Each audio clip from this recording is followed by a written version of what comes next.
back. It's your number one business radio. It's time for the stock market report for today, August the 9th. Mr. Charles is here in the studio to take that report. Over to you.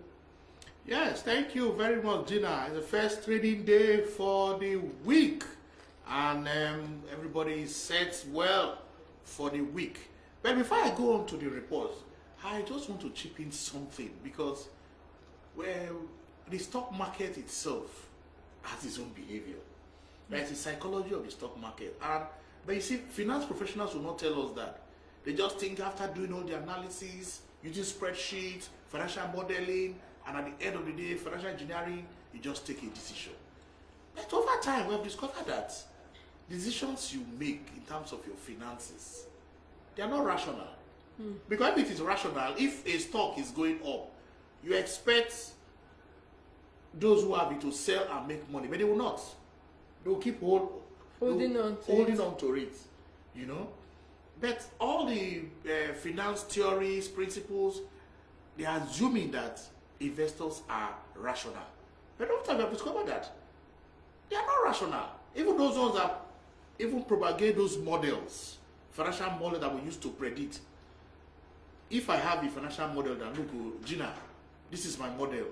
If you buy this particular company, maybe MTN, that's at 100 naira now, 160 now currently, that the next 2 months is going to get to 200 naira. Sure, everybody will start buying it, I mean? But it doesn't work like that.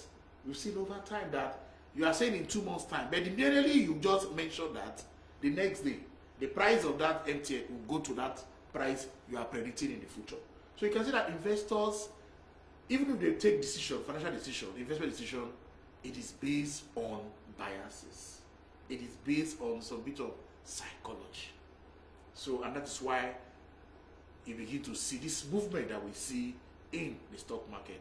So, in our series, we are going to be gradually letting investors know that before they take decisions, they should not blame themselves, because as a human, you take decisions based on your belief, your attitude, your behavior, and you just have to look at it very well before you make the decision. And when you are not so correct in your decisions you have taken, you shouldn't blame yourself. Because you take a decision now, you might think you are not correct, but over time, you become a very good decision you have taken. So that takes me to today's update of the market, 9th of July 2021. It was a real battle between the bulls and the bears. Even before the market closed, at one point in time, it was, you didn't know where the pendulum was going to shift. But when the closing gong sounded at about 2:30, it was obvious the bears took control of the market. The ASI closed in the negative territory, losing 0.63% to close at 88,567.3 basis points. At the close of business today, total volume that exchange hands was 195 million units, valued at about 1 billion naira in over 3,835 deals. Looking at the sectorial performances, the NGX 30, which is the index that measures the performance of the 30 most liquid and capitalized equity on the NGX platform, also lost 0.69%. The insurance sector was also negative, losing 0.61%. Banking sector was also negative, losing 0.05%. Of course, the industrial sector was negative too, losing 1.76%. However, the consumer goods sector closed in the positive territory, adding 0.03%. Oil and gas sector also closed in the positive territory, adding 1.01%. Moving on to the Guinness chart.